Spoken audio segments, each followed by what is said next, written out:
Thank you very much. Thank you. Great. Welcome. Okay, so Robin, let me do a quick introduction. I've known Robin for quite a while. He's always been brilliant at strategy. I've known him for I think his past 4 or 5 companies. Um, This is what's that? Am I allowed to say about you? So Robin is Great. probably one of the key people I like to listen to talking about strategy. He's focused on acquisitions for years, especially technical acquisitions, and now he works for a company called Spectris. And Spectris is quite special. It focuses on 4 concrete areas of business, and over those 4 areas, they ensure that their clients can really be very productive by finding new ways of working, building the right technologies, and so on. And what I asked Robin to do was to come and give us a global mindset of how the world is moving and strategy and technology are moving forward.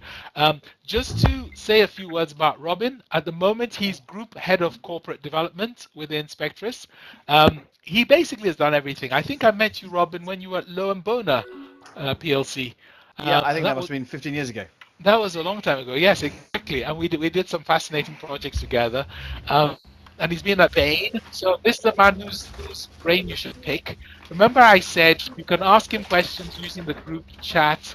So as he's talking, ask him questions, and if he can answer them as he's going along, he will. So everybody, a round of applause for Robin Stopford. Applause. Thank you. Very good. Yeah.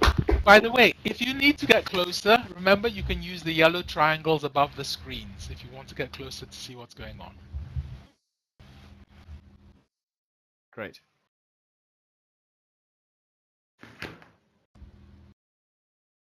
Eddie, thank you. Shall I Pleasure. start? Just go, Um, Robin. I will go since apparently I need to talk very fast. I'll try and talk coherently. Everybody, thank you. I was very I guess pleased when Eddie asked me to host one of these sessions, and not to say a little daunted. I think, as Eddie said, I've been involved in a number of businesses in the last 15 years. It's really fun for me to be in QUBE, having seen it. I think very early on, Eddie, when you were Yes, experimenting that's with what right. the space might have been, and we were playing around in different meeting rooms and different auditoriums, and what's real world and what should QUBE world look like. So fun to see how it looks today. I wanted to really spend. So I got three 5-minute little discussions, and hopefully they'll provoke some interesting questions and discussions among the wider audience. Really thinking about strategy and how that impacts acquisitions, especially in a world of technology. Um, that's something, as Eddie said, I've spent a lot of time doing, and I think it's actually the coherence between strategy and acquisitions is important, and increasingly so. So let me so the 3 questions really around technology acquisitions are difficult, and why are they more difficult than others? Um, why should we care actually about acquisitions and M&A? And then what are we seeing businesses doing to adjust their decision making in this new world? And I think as we talk about this, you'll probably see lots of themes. If you're familiar with Eddie and Pentacle and the teaching Old World, New World, this in many ways is what I'm seeing. And it's fun, Eddie, to have listened to you over all these years. And we clearly are a minute past midnight, or a minute to midnight, and things are changing very fast. So, without more to do, let me see if I can click on the right space.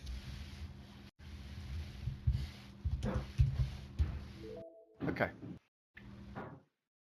Just to I think frame Gunther's standing on your M&A. shoulder, so he might change your slides Yes, for you if you're not I, careful. I, So it I might just help. click, Don't panic. I clicked I on go, Gunter I by go, I mistake. go. Okay. That's fine. Um, there are something like $4 trillion of acquisitions completed each year, which, to put that into scale, is more than the whole of the German economy. Uh, it's an enormous amount of value, and of course the tried and trusted statistic is that 70% of acquisitions do not create value. So when you combine these two facts, so we got something as big as the economy of Germany, where everybody are busy destroying value, seems slightly crazy. And I think what I want to do is explore, why is this happening? Because clearly everybody involved in acquisitions isn't just stupid. There's got to be something that we're really all trying to that is rather more sensible than that.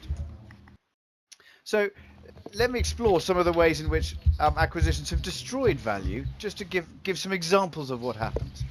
The top two here, I suppose, are acquisitions of businesses by Microsoft and by Google of handset companies, which are largely corporates looking to get involved in new technologies where they didn't have a presence. Microsoft invested $8 billion in Nokia in 2014. Motorola was bought for $12.5 billion by Google a couple of years before. In both cases, vast amount of that has been written off. Motorola perhaps will give Google some value, but long term, I don't think you'd say there's been real value created here. That seems a strange decision made by those companies. You could argue and come back to why that is. If we look at the bottom two, here I think you see even more value destruction. Autonomy, famously, was bought by HP, a company, an acquisition we've all seen, I'm sure, for $11 billion. It went into the court, so it's probably hard to say much. But there was an impairment charge of nearly $9 billion made on that fairly soon after the acquisition. And if I think about why that happened, this was trying to get into sort of data analytics in a new world, and for some reason there was a failure in diligence, and perhaps, just perhaps, HP were rather optimistic. But I think as we start talking about technology investments that have failed, it's very hard to look past the acquisition of AOL by Time Warner. Right back in .com 1.0, I think we are probably in .com 2.0 today. AOL was acquired for something like 164 billion. That impressively destroyed something like $200 billion of value in the combined business. So has to stick up there as probably the greatest value destruction in a technology acquisition.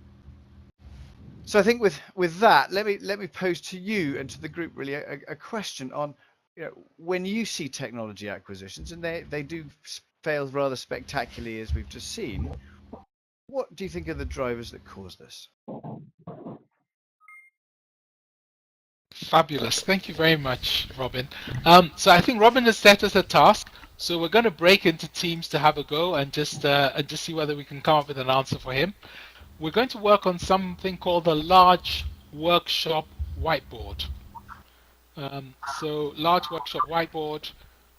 If you can make your way there, that would be great.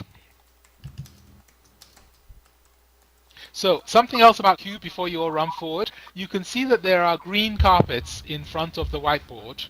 And that's quite useful because when things are green, they're quite safe. But when they go red, then it means that you're into your separate sound areas. So right now, I'm going to pull everyone back so that we're all off the green carpets. Okay. And then when you're all back, I'm going to try and bring up some partitions. So we've got some red carpets. And now when you go in, we can work in parallel. And the idea is if the first letter of your name is A to L, go to the one on the left. If the first letter of your name is M to Z, go to the one on the right. We reconvene in about 3 minutes flat. So high speed. Leo, which one are you taking? A to L or M to Z? I'll go to the other one where you go. Okay, great. Let's go then. Okay. Okay, guys. So the idea is that we have a conversation, but conversations on QUBE are very strange. We always say write first, talk second. Hello. Hi Marcus, hi Sarah, and Robin. You're with us. Hi. So Trini, if you want to come closer, you see there is a yellow triangle above where they are. If you can click on this yellow triangle or double click on the poster in front of you, this should zoom you in and makes things easier. So we've rephrased, what Robin has asked. Sorry about that, Robin. We intend to get the same outcome, but so when technology acquisitions fail, what barriers do you think that actually causes it? So you can write them as hard or soft barriers. Could be related to people, culture, or it could be, new process, new systems. Give it a go. Write first and then we'll discuss.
Okay, several ideas. I'm going to start the discussion. You can capture, you can include more stickies as we go. So I'm going to start with you, Sarah. You had some insights. Can you give it a go on the hard side?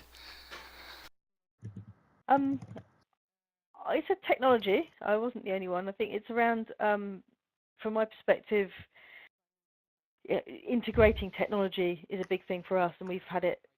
We've done multiple acquisitions. We had a big merger, Thomson and Reuters together.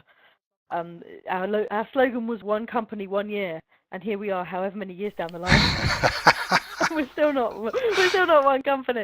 So yeah, it's always more challenging than people think to integrate fully from a technical point of view, let alone cultural, which I guess was some of the other points on here.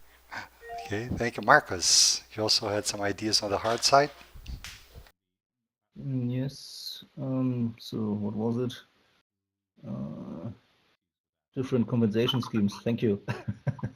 Exactly. So I don't know if if you feel that the other person is getting a much higher salary than you and doing basically the same thing, hopefully not the very same thing, but in the same role more or less, then you might have a problem. Yeah. Okay, and Trini, you also had some insights here. Yeah, I would think if the technology is not the same type of complementary fit as you first envisioned it to be, then what happens is it just doesn't output what you want.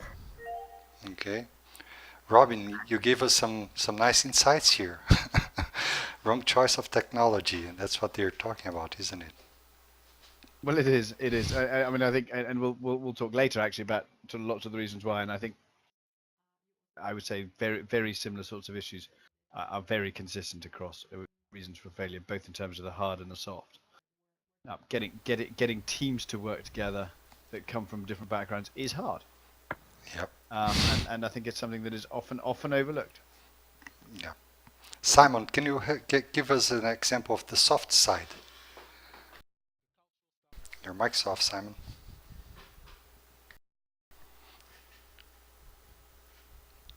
Sorry about that. Yeah, I think if you look at it, quite often people try and stay with the old ways of working. They've acquired a more modern business to try and develop their future, but they don't realize that they didn't develop that business themselves because they didn't have those skills and capabilities, and they're still trying to work that way with a new business, which already the business may be moving on to somewhere else. And I think that's often you can acquire businesses that are beginning to fail rather than businesses that are really succeeding are difficult to acquire.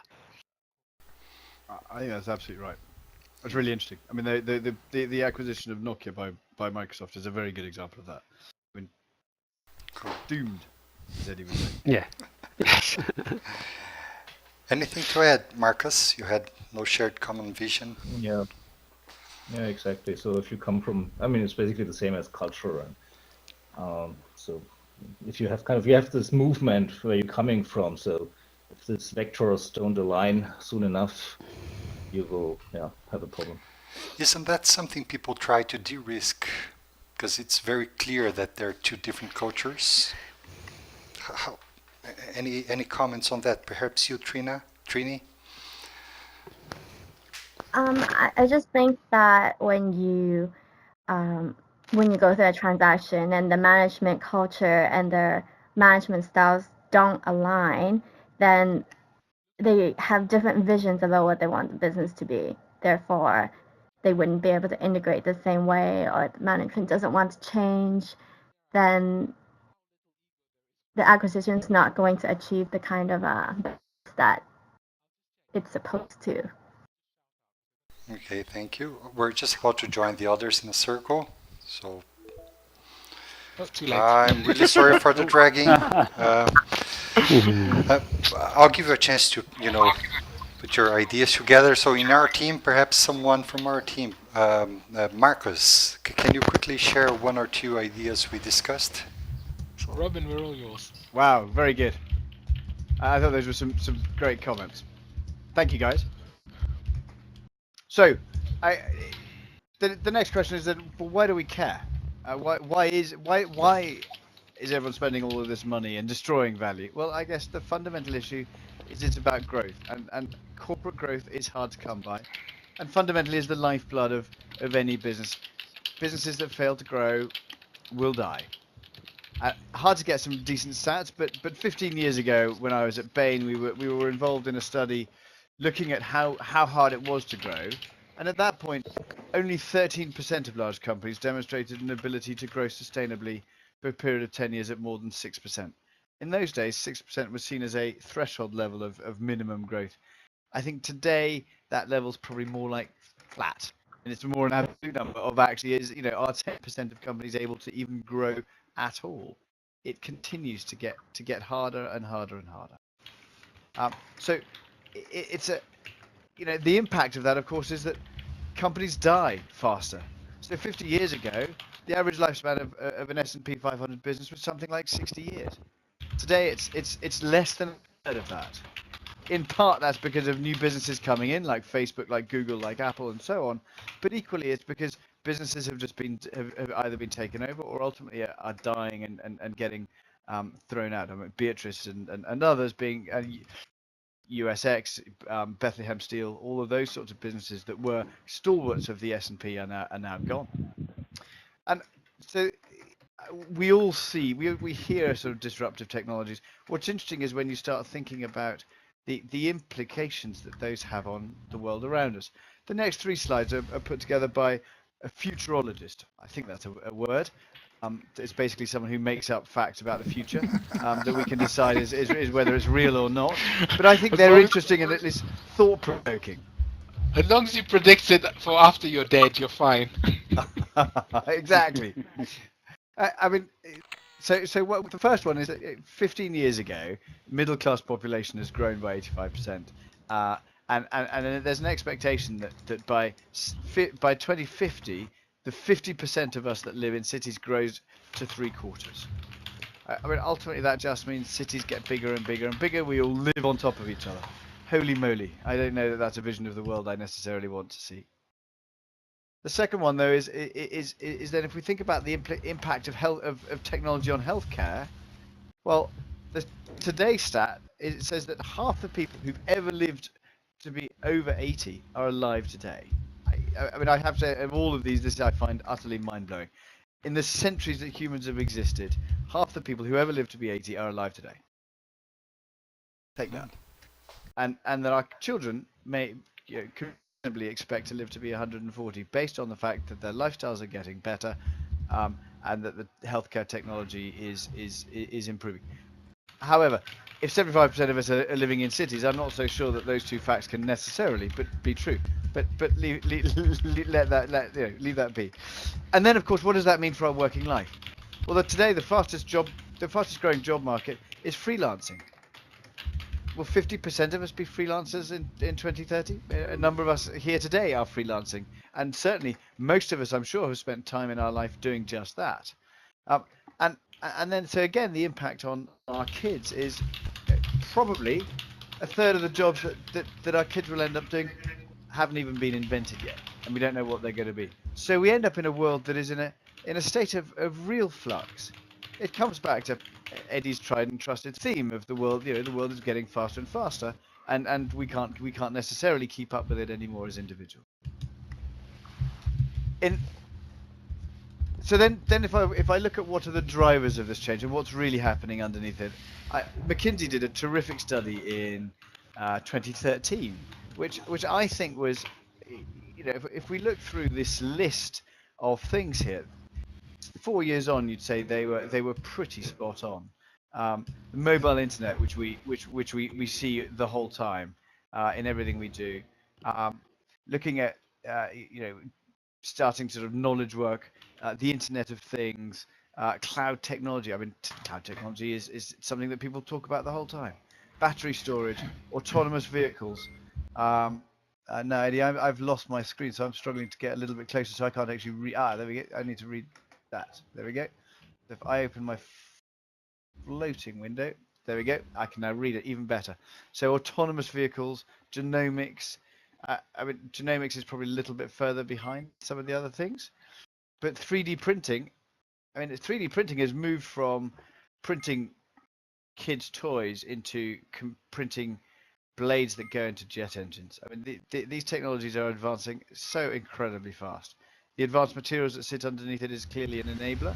And I don't think you need to say much about the impact of fracking. Like it or hate it, it's got the US to a position where they're a net exporter of oil and gas. And then ultimately, renewable energy, whether it's wind turbines or solar panels, has had a massive impact. Was it in May this year where the UK for the first time had more power being generated by renewable energy than fossil fuels? And I think there was even a day in Germany in the summer where 100% of power was coming from renewable energy. Really just extraordinary changes in many facets of our life. So while we think about those disruptive technologies, if I can click on my next slide, you see, there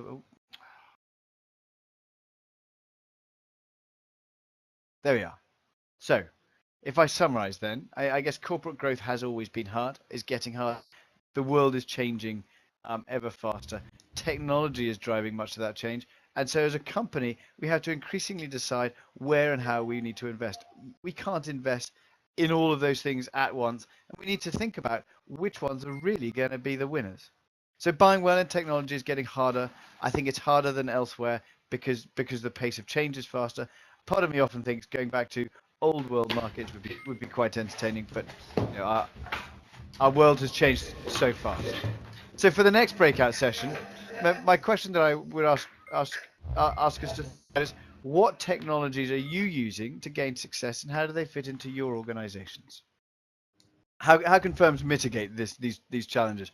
Very interesting. In the first breakout session, we picked up a lot of the same reasons of why acquisitions fail. We talked about culture and people issues. What we didn't talk about is how people overpay for acquisitions. I think in today's world, if you're going to win any acquisition in auction, you probably feel as though you have overpaid. What I think is interesting in this, people issues and a lot of the other issues that we talk about are around failure of execution, and those are plus or minus 10-20% in terms of the overall result in most cases.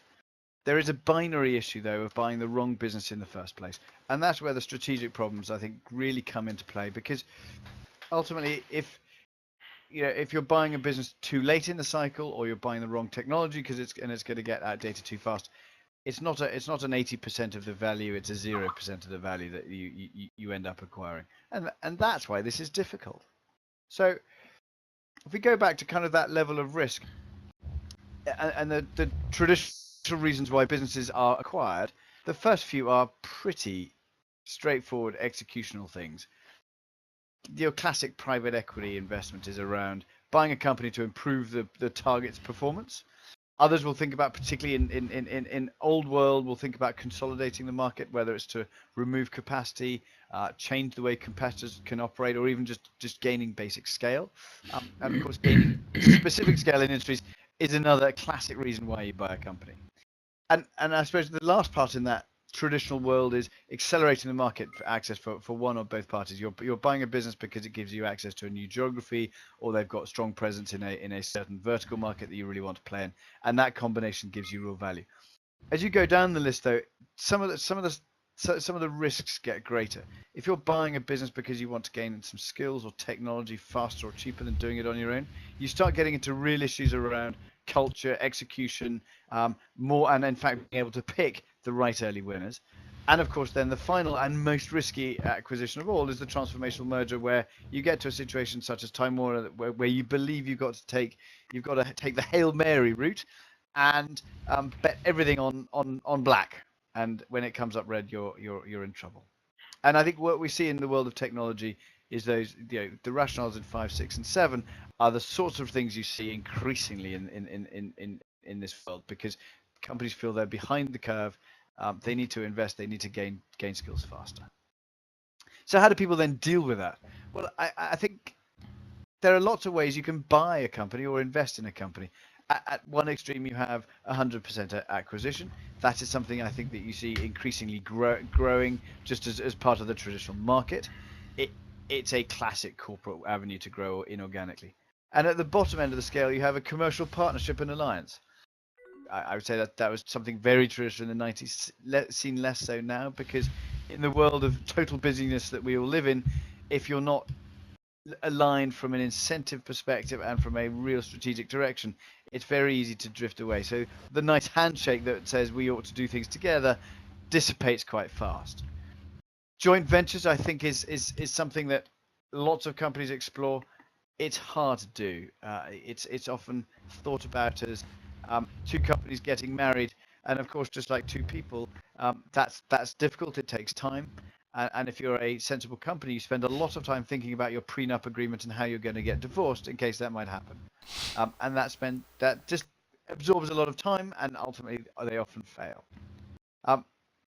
Another way of mitigating a risk is taking a minority stake rather than buying the whole company outright. Just invest a small amount in it so that you are engaged, so that your incentives are aligned, and you learn as you go.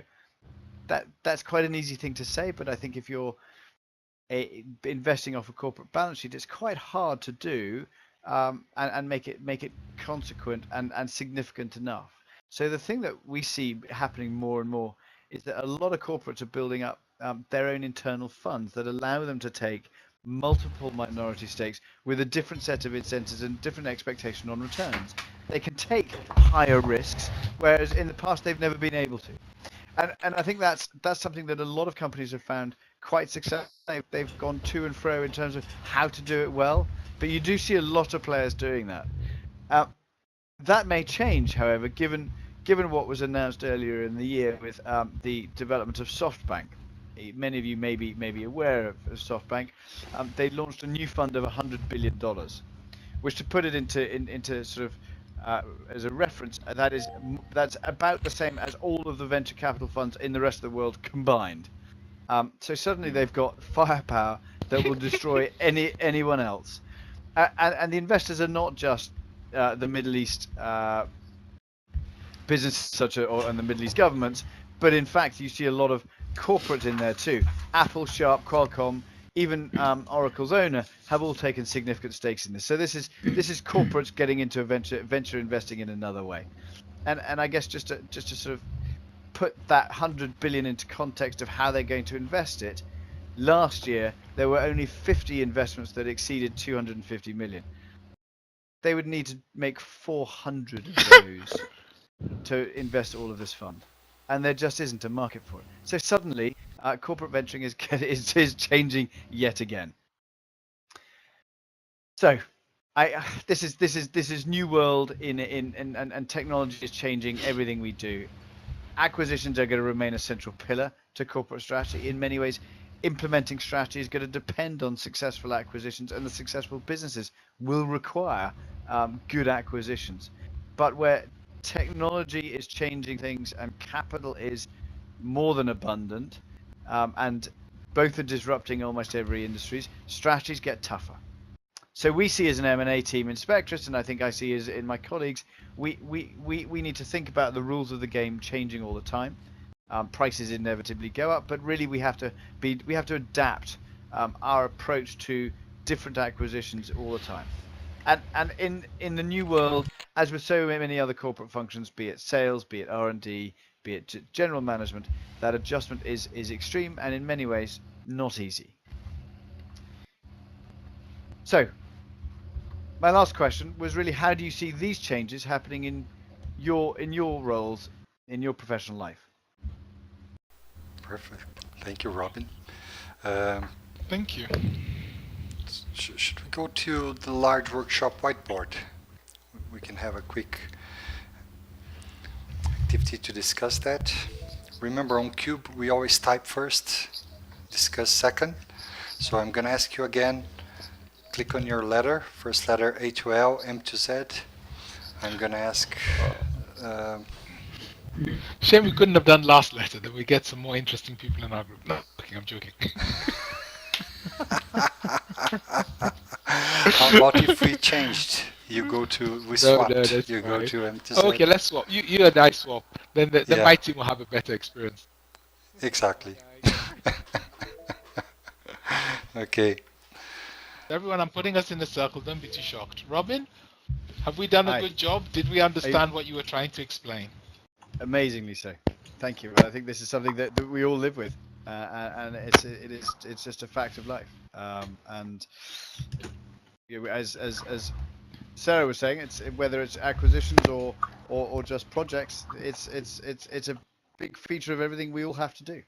I think this is a very good discussion. I learned a lot. Thank you. Well, and thank you, Robin. How about a round of applause for Robin? We're all here, had a fun session. Definitely worth it.